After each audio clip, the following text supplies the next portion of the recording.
শাশ্বত ভারত কথার মধ্য দিয়ে চালিত সকলকে স্বাগত জানাচ্ছি। মনের কথা এই সময় বিষয় ব্যস্তের আধ্যাত্মিকতা। এর আগে 7 নম্বরে কিছুক্ষণ বলেছি, ওটা শেষ হয়নি, তবু আবার একটু এগিয়ে গিয়ে বলছি।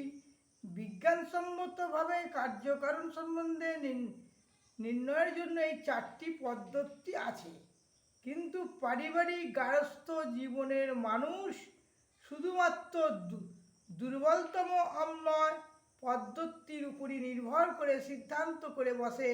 শিক্ষার দ্বারা এই দোষটি কিছু পরিমাণে দূর হতে পারে।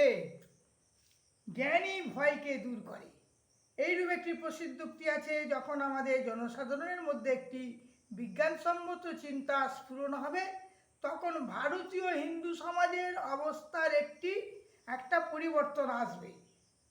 তখনই আমাদের দেশের লোকেরা বেদান্তকে ভালোভাবে উপলব্ধি করে তা থেকে উপকৃত হতে পারবে। বেদান্ত হচ্ছে ঠিক বিজ্ঞানসম্মত। বিজ্ঞান ভিত্তিক বলতে আমরা কি বুঝবো? এর অর্থ হচ্ছে যার যথার্থ সত্যকে নিয়েই চর্চা করে, তাই হলো বিজ্ঞানসম্মত। আমরা সত্যকে আবিষ্কার করি মাত্র, আমরা তাকে সৃষ্টি করি না, পরিবর্তন বা নস্যাৎ করি না। আমরা শুধুমাত্র তাকে উপলব্ধি করি, স্বীকার করি। আদি শঙ্করাচার্য তার ব্রহ্মসূত্রে ভাষ্যে বলেছেন, বস্তুতন্ত্র জ্ঞানম কর্তৃম অকর্তুম অনর্থা কর্তুম ন শক্যতে বস্তুতন্ত্রতায় অতএব। তার সঙ্গী বলেছেন, ব্রহ্মজ্ঞানম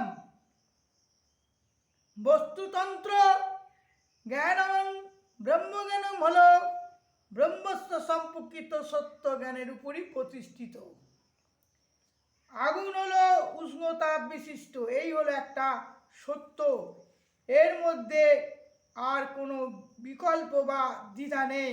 অধিকাংশ লোকই দ্বিধাগ্রস্ত, তারা ব্রহ্মজ্ঞান কি তা জানে না। ব্রহ্মসূত্র ভাষ্যে শঙ্করাচার্য কি লিখেছেন তা পূর্বেই বলা হয়েছে। ব্রহ্মজ্ঞানম বস্তুতন্ত্র জ্ঞানম। বেদান্ত এই জ্ঞানকে একটি সত্য হিসেবেই আমাদের নিকট উপস্থিত করে। এর আর কোনো বিকল্প বা দ্বিধাভাব নেই। এই শব্দটি বলা হয়েছে বস্তুতন্ত্র জ্ঞানম। পারিভাষিক শব্দগুলি লক্ষণীয়। বস্তু শব্দটির অর্থ হলো যে সত্যটি বর্তমান আছে, তন্ত্রের অর্থ হলো ভিত্তি, আর উপর একটি প্রতিষ্ঠিত। জ্ঞান হলো অভিজ্ঞতা, বাস্তব সত্য সম্পর্কে যে জ্ঞান। কি অপূর্ব চমৎকার এই ধারণাটি! তাই তিনি বলেছেন, ব্রহ্মজ্ঞানম বস্তু তন্ত্র প্রজ্ঞানম। কেন? কর্তৃ অকূর্তমন্যথা কর্তৃম ন শক্যতে বস্তুতন্ত্র তা দেব। ব্রহ্মজ্ঞান ব্রহ্মের বাস্তব জ্ঞানের উপর প্রতিষ্ঠিত। আমরা একে সৃষ্টি করতে পারি না, ধ্বংস করতে পারি না, অথবা অন্যভাবে পরিবর্তিত করতে পারি না, কারণ ইহা হচ্ছে প্রতিষ্ঠিত বাস্তব সত্য। একেই বলে বিজ্ঞানসম্মত সত্য। অপরটি হলো পুরুষ তন্ত্র জ্ঞানম। আমি উপবাস করব, আমি সোমবার ওই দিন উপবাস করব, এই জাতীয় সত্য কোনো ব্যক্তি বিশেষের উপর নির্ভর করে। এই উক্তির পেছনে কোনো বস্তুগত বা সর্বজনীন সত্য নেই। আমি এও বলতে পারি আমি শনিবার দিন উপবাস করব, এটাও কোনো ব্যক্তিত্ব ইচ্ছার উপর নির্ভর করে। একেই বলে পুরুষতন্ত্র জ্ঞানম।